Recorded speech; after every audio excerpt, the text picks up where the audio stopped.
Hi, Vanessa. Thanks so much for Oh, organizing this. absolutely. I've been pumped. And before we dive into it and I get to introduce who you are to everybody in our audience today, I just want to do a quick introduction about this series so that we can dive in. But really, we're up to episode number 19 in the Self Connection in Isolation series. We've been bringing together amazing individuals who are doing extraordinary work in the world in their own unique ways. And today's no different. We've got the beautiful Sophie Pham in the house. So Sophie is an author, she's a documentary maker, she's a coach, and she's the founder and creative director of the Introvert Project.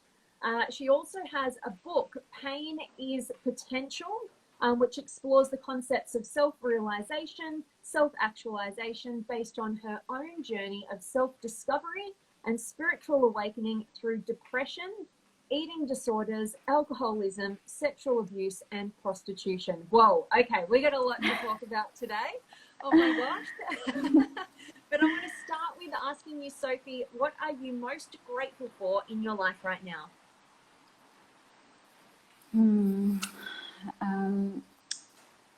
I'm grateful for all of this happening. I know this series is based on COVID-19 and the events that are occurring right now.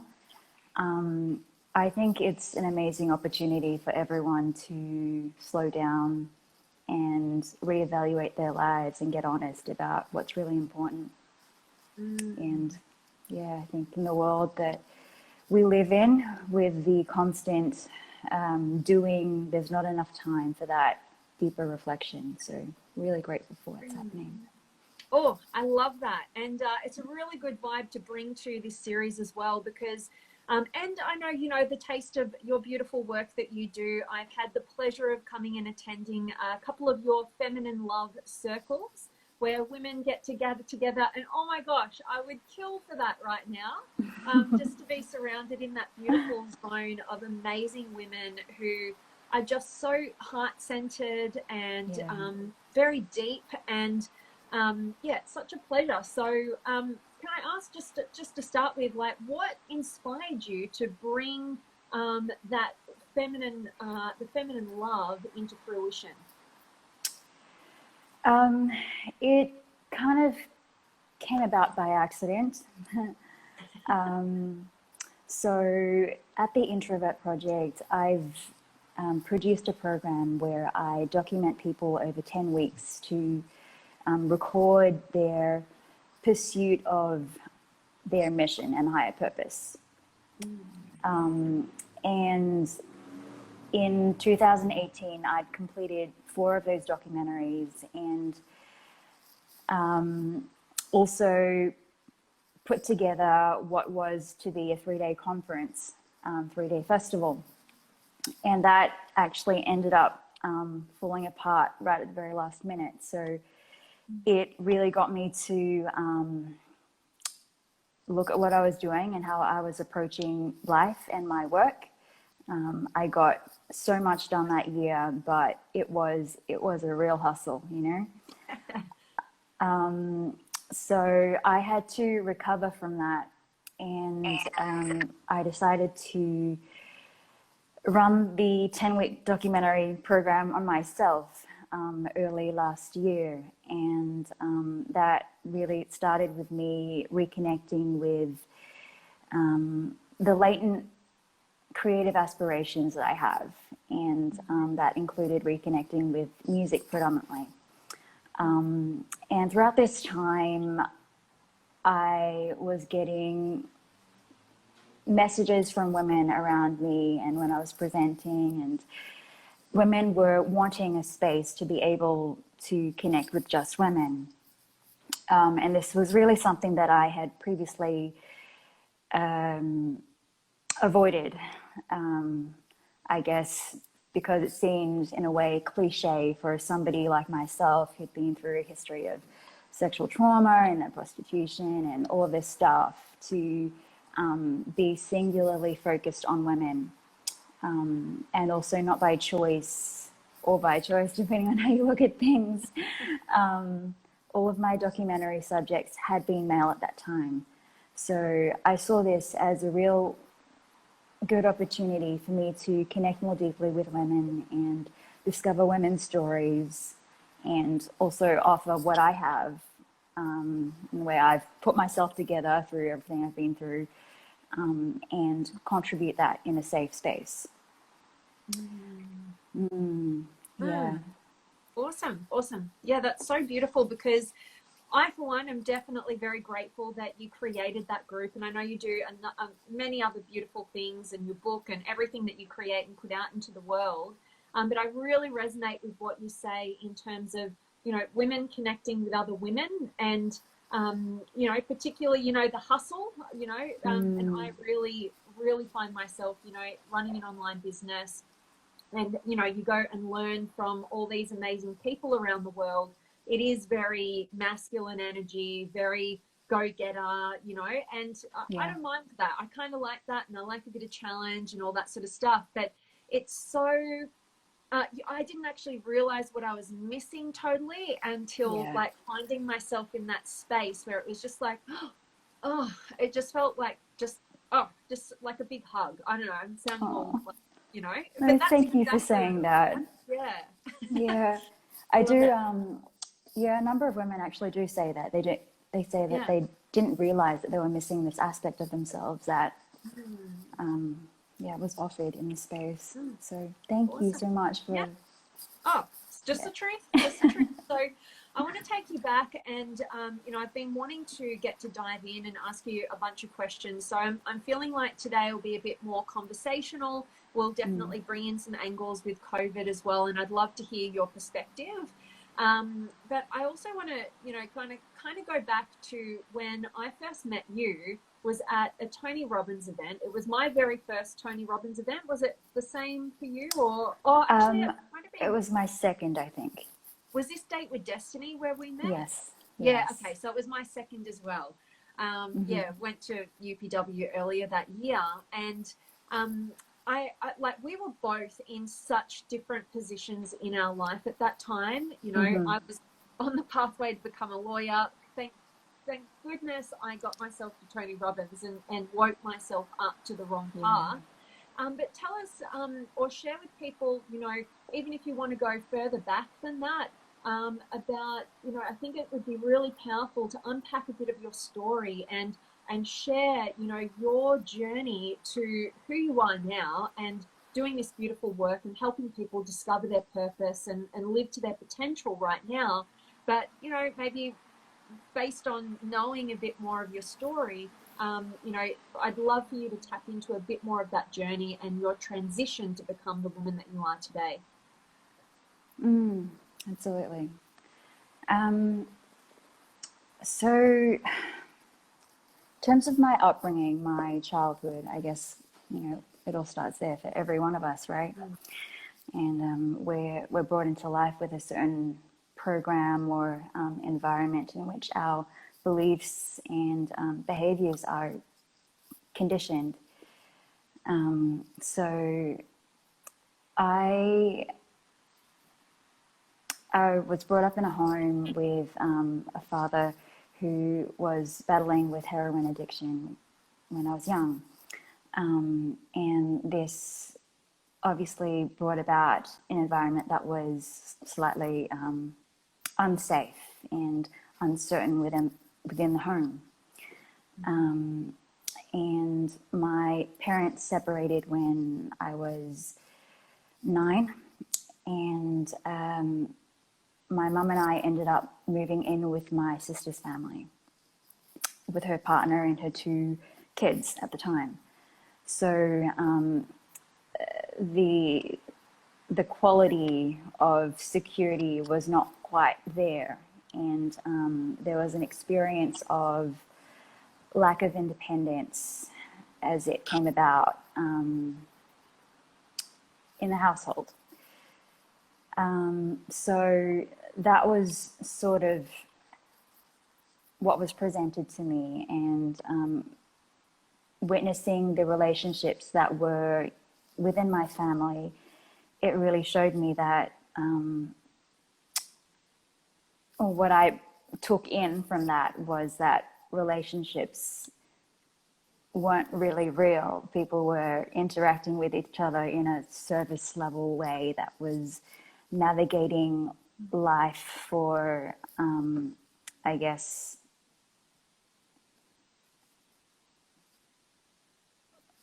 more of a status rather than something that was deeper and meaningful and nourishing. So I really resented the concept of romantic relationship, and grew a bit of resent for men as well, witnessing how women in my family were being treated, and also for myself personally, and this was not something that I'd realized until later in my life. A situation happened when I was 14 where I was at a party and was on the other side of the town and had no money left, and my phone had died. And I was with a group of boys, and I experienced throughout the course of that night some sexual abuse. So that was something that I had integrated but blocked out and denied myself being a victim of, because that didn't feel empowering at the time. So that was not something that I really thought about again since, throughout my teenage years, and definitely not something that I spoke about. So that was my personal, I guess, trauma around my relationship with men, and physical bodily safety. So that was that. And as a result of the life that I'd seen in my family, I really wanted to be successful. And I was the first person in my family to complete high school as well as get a university degree. And, being a doctor or a lawyer, that's sort of the two things that Asian families want for their children. Yeah. And yeah, so I studied biomedicine at the University of Melbourne and majored in neuroscience. I had ambitions to become a psychiatrist because I was interested in the mind and various forms and manifestations of mental illness. But it got to a point where I myself had experienced a shift in my own reality that I no longer believed in the medical description of mental illness. And I certainly did not agree with the way they navigate the healing of these particular conditions as well. So I found my own way to bring my gifts and my view of the human form, I guess, into my work through my own experience. What changed my life was actually meeting a particular man when I was working as a prostitute, something that I fell into when I was 19, so during my studies as well. And that happened as a result of, I guess, abusing alcohol on a number of nights, getting blind drunk and not knowing where I'd end up, but always chasing, always wanting to find somebody to sleep with and go home with. And this is obviously a result of my earlier experience. And it's not something that I personally remember, but I was found in a hotel by myself crying one night. And I was in the elevator, I had hair all over my face and was crouched down on the floor, and a woman approached me and she said, like, let me help you. And because of my trust issues at the time, I didn't want to. So I was like, why should I? Who are you? And she said, honey, I'm a hooker.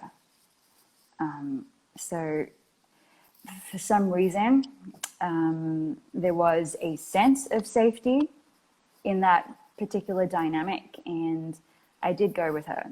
And she was on an out call at the time. We went into the company car, which drove her there, and then the next morning I woke up in a brothel.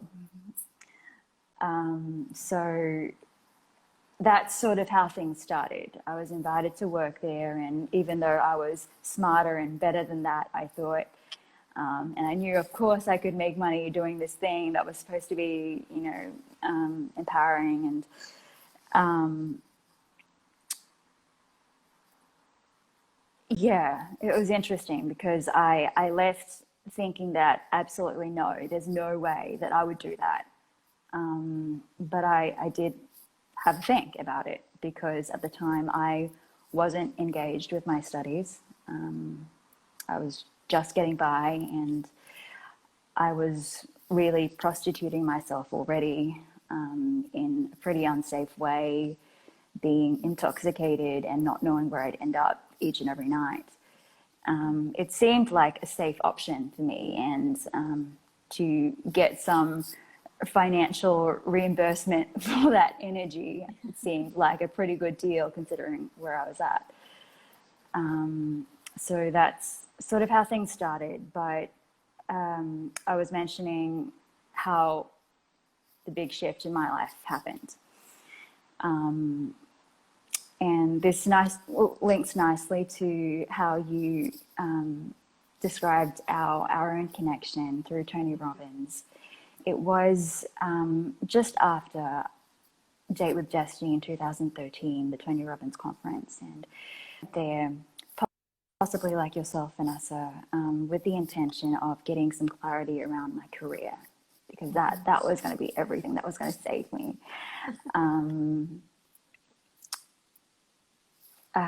But something else came out of it, and that happened to be much more powerful and transformative. So the key piece of information at that seminar was learning about the masculine and feminine energies that are present within each and every one of us. But they change as we build defenses and adaptations depending on our environment, kind of masking our true identity and our true expression. So that was a really key turning point for me, where I really just understood that I'd been completely keeping myself shielded in this masculine sort of armor that was going to protect me from getting hurt ever again.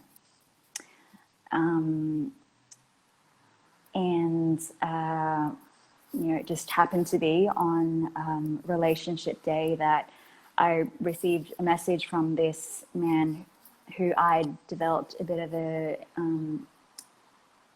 intimacy with, who was my client. He happened to message me at this time. And I decided, with that new information, that I was going to stop the work. It wasn't serving my fullest expression. And even though I didn't know at the time what it meant to be feminine, I still chose to explore it. Mm-hmm. And that's what sort of unlocked everything for me. Yeah. Sophie, I think I really think I can remember you. I cannot. It's like a vision. It's a bit blurry, but I feel like I can see myself like sitting in this seat and then looking kind of across this way. And I remember Tony getting you up, and he was doing some sort of intervention with you, but it was around the masculine and feminine. Was that? No, I didn't have an intervention with Tony. Okay, all right, I'm going crazy. Okay, maybe I dreamt that, or maybe I'm putting your face into somebody else. But okay, we'll backtrack on that one, and I will definitely attest to Relationship Day at Date with Destiny being a game changer and life changer. And honestly, I wouldn't be sitting where I am having this conversation with you and doing the work that I do without that. But yeah, so that was a real transition point for you. For me, it was a different, learning about the masculine and feminine energies from my perspective was a very different journey from where I've brought up. But we have a couple of similarities in terms of being, feeling like our savior, or, our value is in our achievement, and being intelligent and going and getting another degree, or, Totally. all those sorts of things. So really, really resonate with your story, and I want to really just honor you and acknowledge you for how openly you're able to share about your experience and your journey, and also the energy that you bring in articulating it, because you've got such a beautiful presence about you. It's so calming, and all I want to do is just listen to you and learn from you about your journey and your experience, because I can see everything that you say. It's really thought through, like it's very connected. It's almost like it's a connection between the mind and the heart before you present something, which is really, really beautiful. And I want to ask you, your book on pain is potential, and knowing, now a little bit of, everybody can have a bit of a taste of, a bit of your story, and see that, struggling with having a father, who was a heroin addict, seeing that the relationship between your mother and father was like, just felt so surface level, didn't feel like it had depth or meaning. And then to be able to have that traumatic experience and, kind of just tuck it under the doona and put it away. And then going on that journey to achieve and succeed and have that outward success, but then the very thing you invested your time and energy into, like, ended up being something that was totally not congruent with the way that you see the world, and having to make that transition also. And I mean, oh my gosh, like falling into prostitution and, having those experiences. I'd love for you to now, with everything that you've shared, help other people listening to this message, from whatever pain they've experienced. Pain is all subjective. It's not about comparison to, oh, well, somebody's had this traumatic experience. Mine means nothing compared to that, because I've done a lot of that in my life. But knowing that our pain is very subjective, and it's not comparable, but how can we all, navigate and transmute, all of our pain into potential? And even if you want to apply that to this current COVID situation, or just in general, what advice would you give us all listening? I think firstly, it's necessary to experience what we're experiencing. So actually pointing our awareness, or sending our awareness towards what is happening within us, so that we can feel more deeply what is actually there. At times we can think we might be experiencing something like fear or pain or excitement or something like that, but the perception of that experience or feeling is actually not the true feeling. So I think actually giving ourselves the time and the presence to actually experience more of that truth that is within. So whether that is pain that is within at the moment, for everyone right now, obviously this COVID situation, it has affected the way our lives are run, and our usual routines, and possibly our dreams as well. Maybe we've had, this has acted as an obstacle in the way to our success. So, and because of that, how does that feel? How does that present in our bodies as a pain experience? So yes, understanding and feeling the pain that is there is absolutely important to being able to move through it and eventually transmute it into something more positive and full of potential.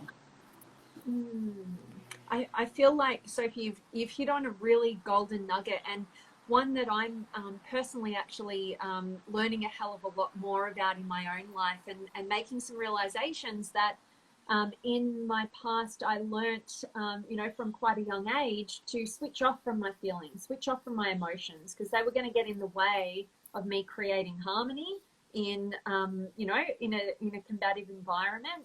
And also they were going to get in the way of my ability to create my own success, and therefore feel valuable or worthy as a human being. So I'm having to actually go right back and relearn how to not just think about my feelings and think I'm experiencing them, but actually feel them. So, and I feel like that's part of why I've really enjoyed, and I can't wait until your feminine love circles are back in action and we can meet again.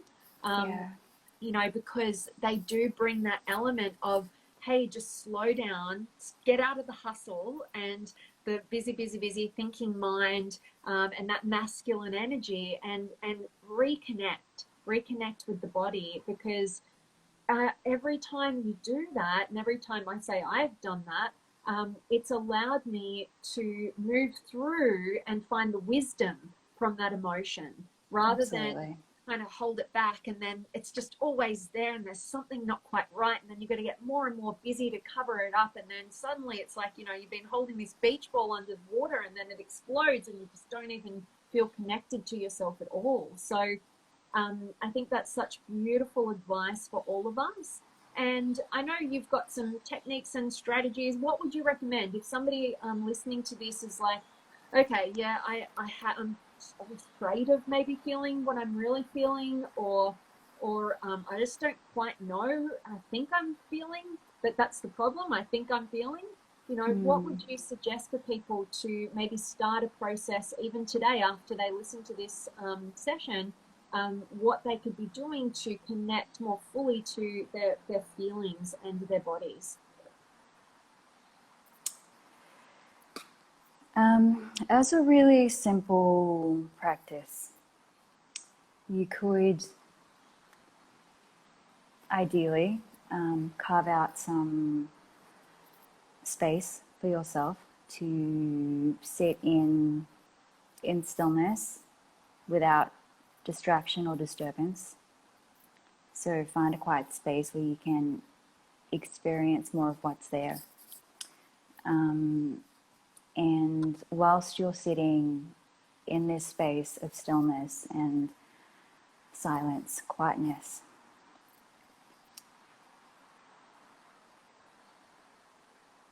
I think closing the eyes help to remove the distraction of vision as well, so that you can turn your gaze inwards. And just really simply try breathing deeply into your body, and slowing down the breath in a way that slows down the mind also. And you'll see that this just happens naturally. So the more that you can allow yourself to deepen the breath, which is this life force within us, we experience greater mental clarity. And through this slowing of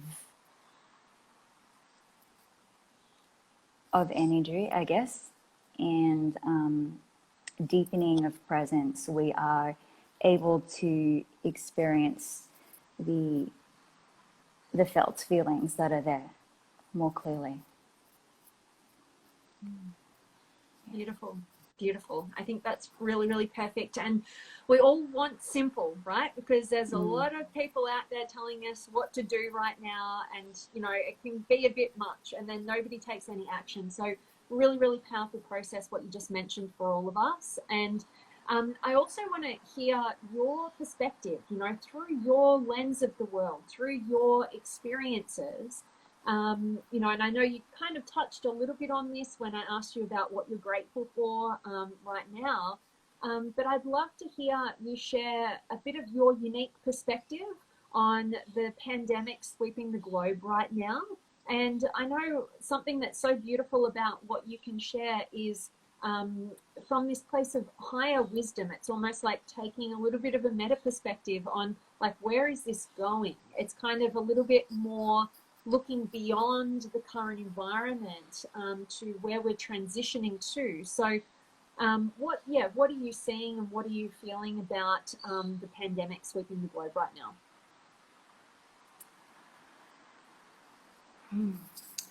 It's an interesting question because I feel like we ask these things only when something big happens, but something is always happening, right? And it really goes back to our view of life, what we think life is really about, what we think it means to be a human being existing in the world. And, you know, the fact that this pandemic has, in a sense, stopped the world. It's forced us to pause, to reflect, to experience some of the discomfort that maybe was there but wasn't obvious enough for us to really take action upon. So it's, you know, as any trauma, this is an experience of collective trauma right now. Trauma is really a way for us to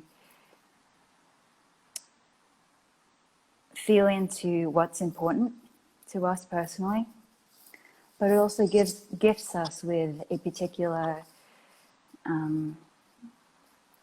energy and motivation and new lens to navigate a future that we want. And how I perceive life is that we are evolutionary beings. You know, human beings evolve through time, and we evolve through the the narrow limit of our personal lives, from, you know, birth until death. That is a process of evolution for every individual, as well as, you know, the human species from the beginning.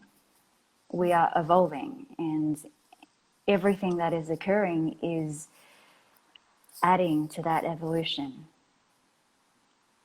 So what is happening now, I think it is just another thing that's contributing to our collective evolution, our evolution as a human species. So what we can potentially ask ourselves at this time is, how is this helping me to express and connect with more of my potential as a human?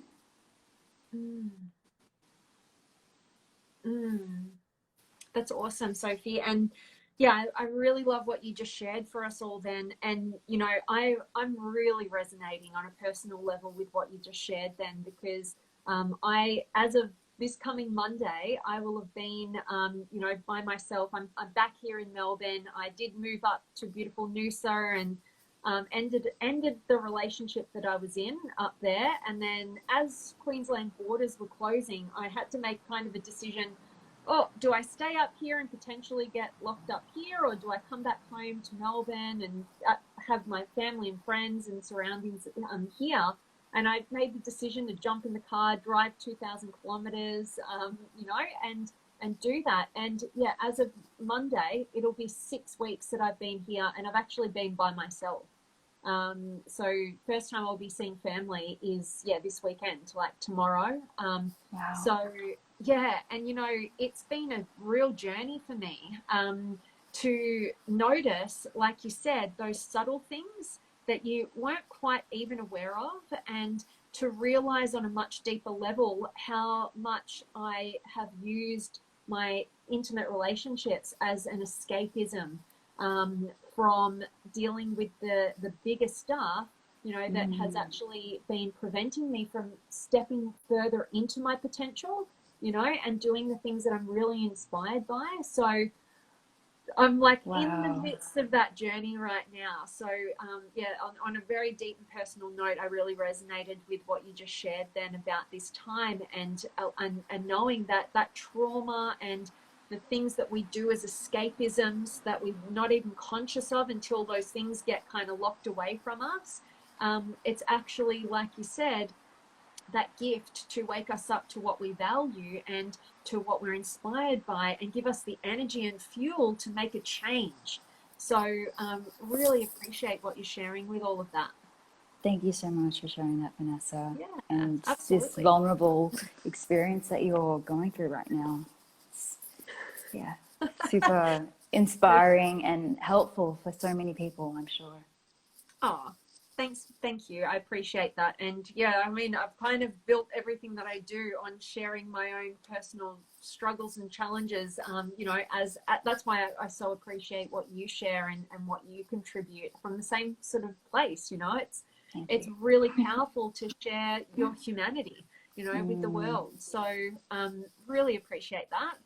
And I want to also ask you, that what are you seeing is kind of people's biggest challenge right now? What are people maybe, from your perspective, maybe a bit blind to, or maybe they don't see that it's like it's tripping them up, or it's creating suffering for them, or their struggle, or their so-called suffering or struggle? What are you seeing anything with maybe clients or friends or family, or the people that you're interacting with, or on a general scale across the globe? What are you seeing as their challenge? There are so many different challenges for different people with different views of the world, right? But I think at this time, when we are faced with such an intense situation and there is something to talk about, we're all talking about this thing, right? I think what's probably not happening enough is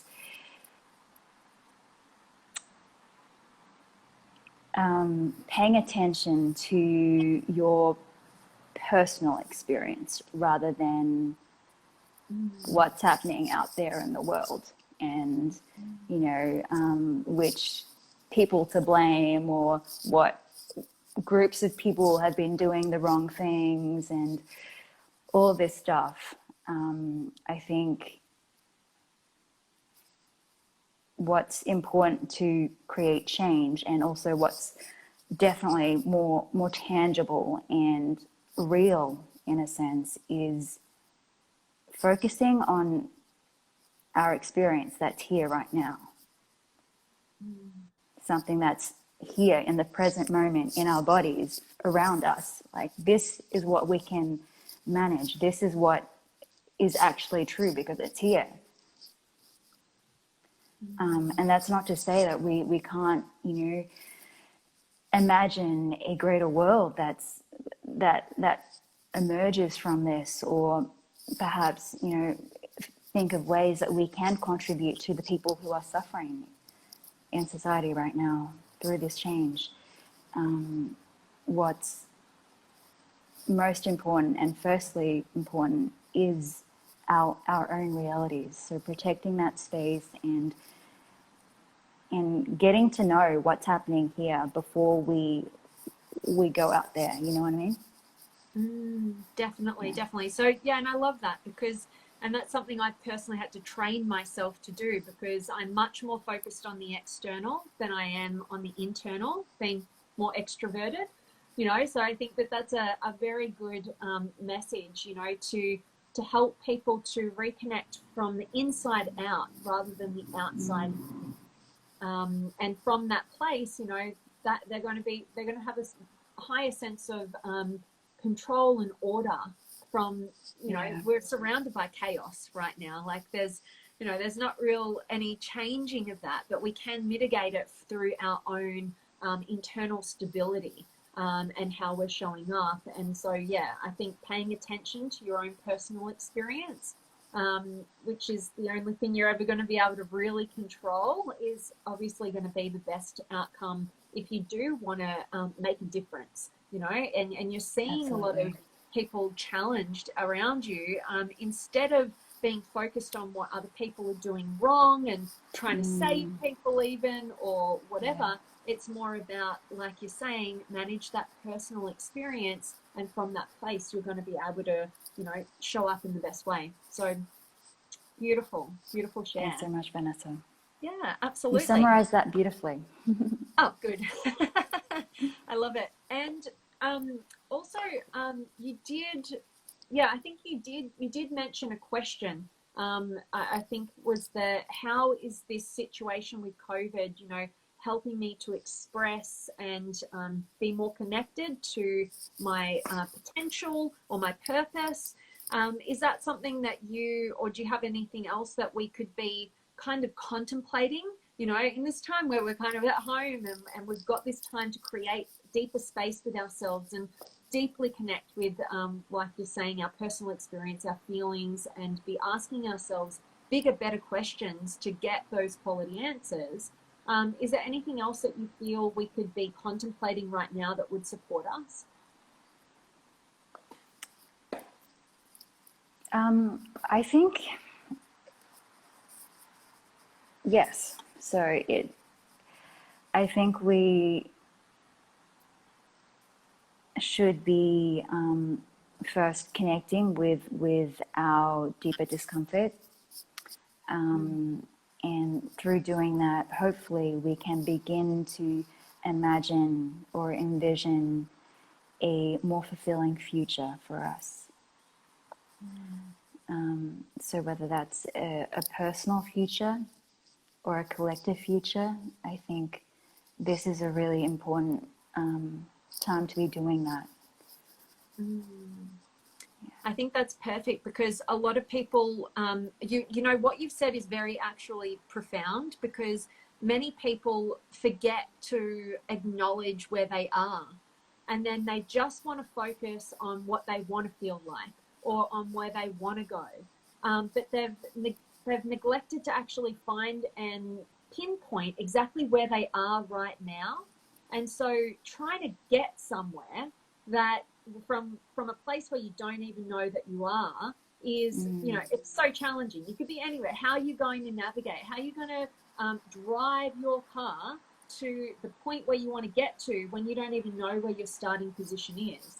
So, and this is, like I said, new to me in terms of, you know, probably over the last year, really connecting with the power of going into your discomfort and actually knowing how that is, you know, I forget the quote right now, but it's so powerful, and it's something like, you know, that which you most need is where you least want to look.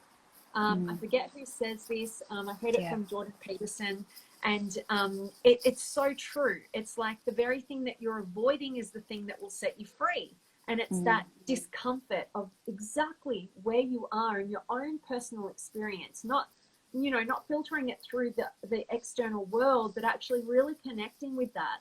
And from that place, you access this new level of courage, I've found, that yourself who's been avoiding that deeper, darker place within you, when you have the courage to just own it and accept it and acknowledge it and feel it, it gives you that courage and that energy to channel in an empowered and inspired direction. which is a lot of the time, myself included, I can fall into this trap, is, you know, focusing too much on where you want to get to rather than connecting with your experience is the demise of your potential. So I really love how you shared that. Thanks for that, Vanessa. I actually do talk about confronting fear in my book, Pain is Potential, and it's interesting that you say that, you know, we discover this courage to access that potential and become more empowered once we do face our fear. But what I've noticed is that when we are willing to enter the zone of fear, we actually come to realize that it's not as scary as we thought. Yeah. And it actually dissipates just naturally. So it's, you know, it's like the truth is unveiled through that process of us stepping into that place of discomfort. Absolutely, absolutely. And that's kind of the funny thing, that, you know, our past self, before we had the courage to step forward, had no idea. You know, when I decided to quit law, the reason that I was preventing myself from doing that was because I knew the repercussions from my external world. I knew what would be thrown at me. And I was way too scared to face that, so I couldn't even acknowledge that, you know. And it was only by that same event that you and I met at Date with Destiny with Tony Robbins, where I finally had the courage to ask myself the questions that led to the answers that I didn't even know what my path was, but I just knew I was on the wrong one. And, you know, when I did have the courage to make the change, I actually got hit with the exact thing I most feared in my external world. And it didn't actually matter anymore, because not only does the fear dissipate, you actually have this, like, for me, it was like the most certainty I'd ever had in my life, you know, coming from within myself. And when you have that, you get to experience the external world in a whole different realm. Like, what people hit you with is no longer a personal attack. You get to see other people's fears when you acknowledge your own. So, oh my gosh, like, I feel like we could talk all day about all these different amazing experiences and challenges.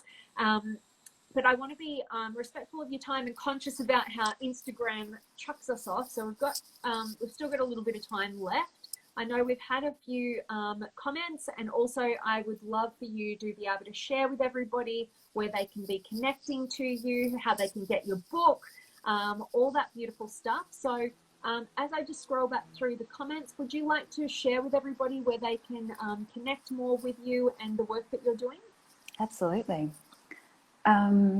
So you can connect with me here on Instagram or Facebook.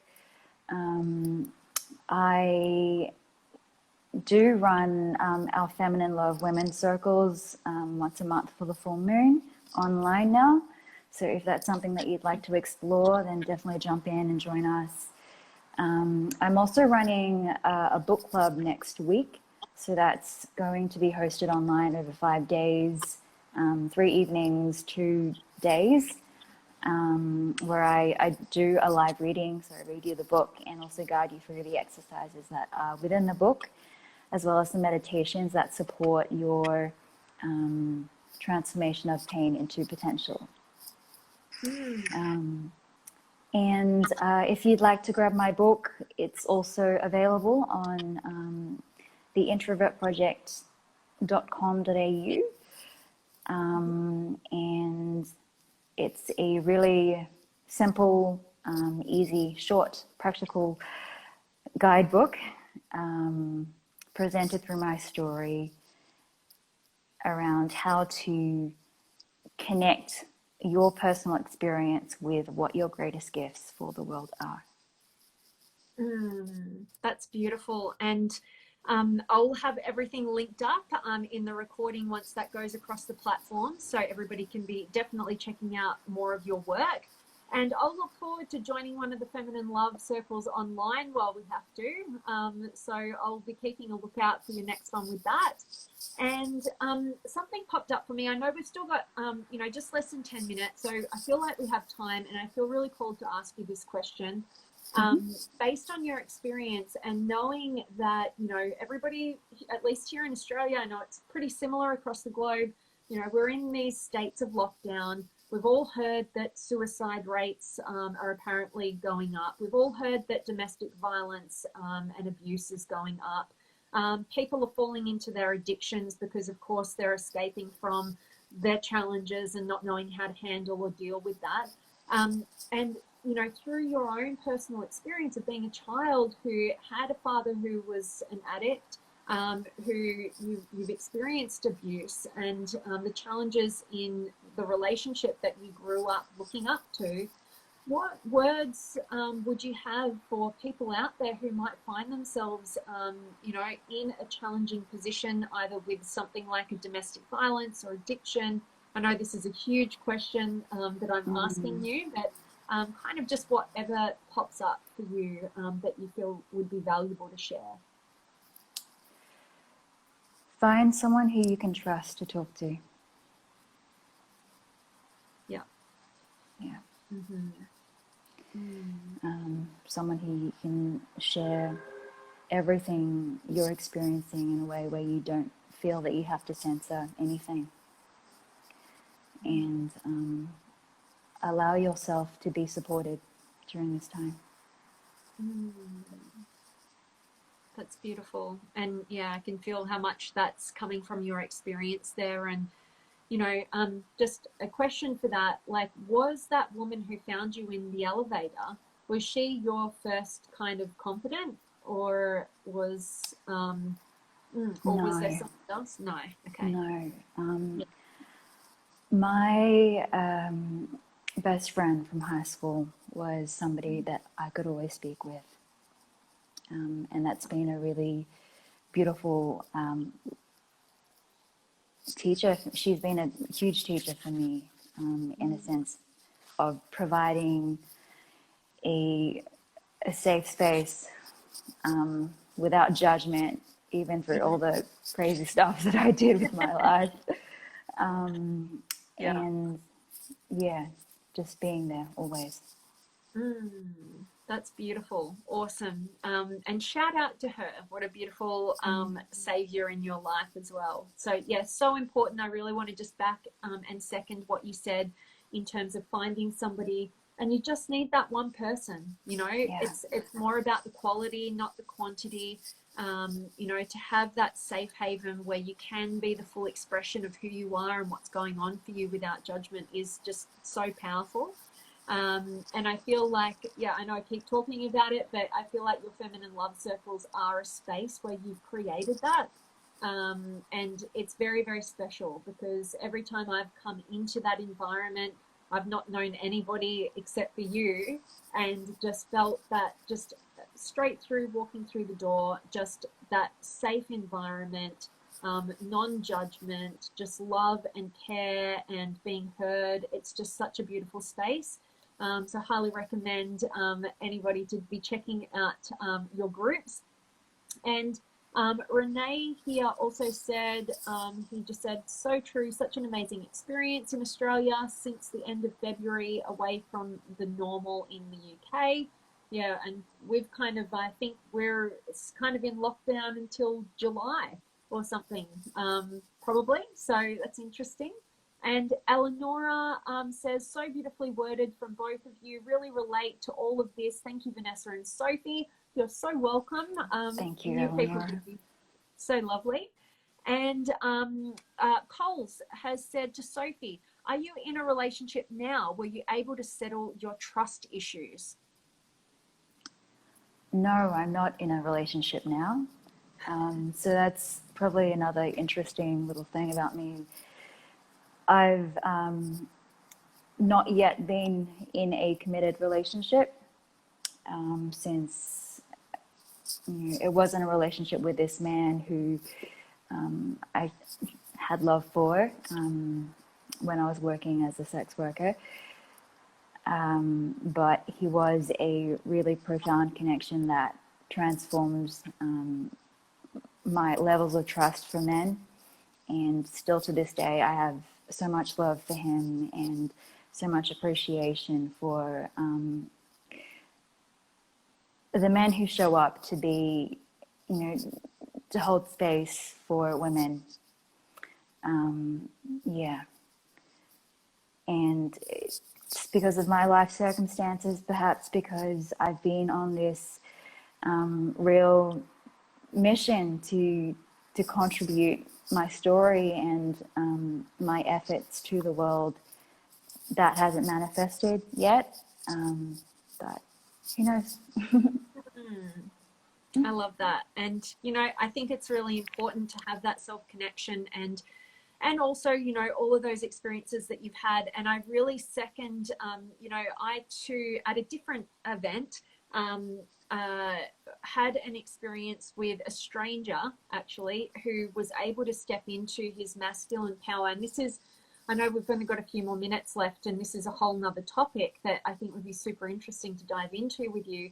But a lot of men out there, they just don't realize the impact that their strength in their masculinity can provide for feminine women. And it sounds like that man in your life has given you that gift.